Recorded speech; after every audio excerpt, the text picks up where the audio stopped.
Tuhan bisa ngomong nggak? Bisa dong. Kalau Tuhan yang asli pasti bisa ngomong. Kalau Anda semua belum pernah dengerin suara Tuhan ya, mungkin satu, yang Anda sembah bukan Tuhan yang sebenarnya. Yang kedua, bagi orang yang sudah percaya Tuhan Yesus, ya ayo dibangun lagi hubungannya, biar semakin dalam hubungannya, dan Tuhan itu senang loh berbicara pada anak-anaknya. Dia suka sekali komunikasi, ya. Karakter Tuhan itu suka ngobrol sebenarnya. Jadi saya yang sudah mengalami ya perjumpaan dengan Tuhan, perjalanan dengan Tuhan, ya.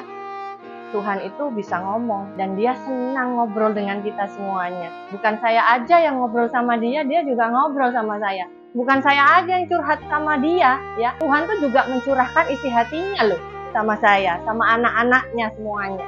Karena yang saya sembah bukan batu, bukan patung, tetapi Tuhan yang hidup, Tuhan Yesus sendiri.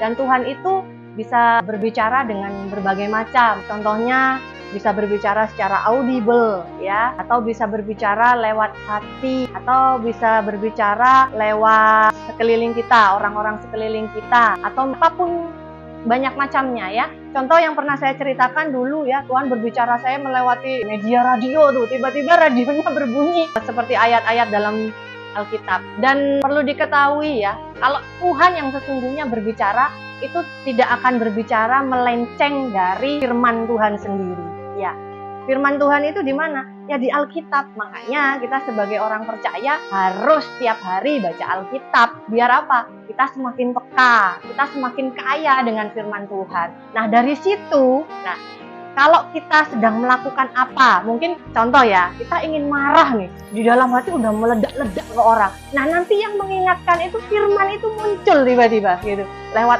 hati kita atau audible atau Roh Kudus sendiri nanti yang beritahu. Seperti di firman di Alkitab itu, jangan marah. Jadi suara Tuhan itu tidak akan pernah melenceng dari firman-Nya, tidak akan pernah jauh dari firman-Nya. Yaitu ciri-ciri suara Tuhan.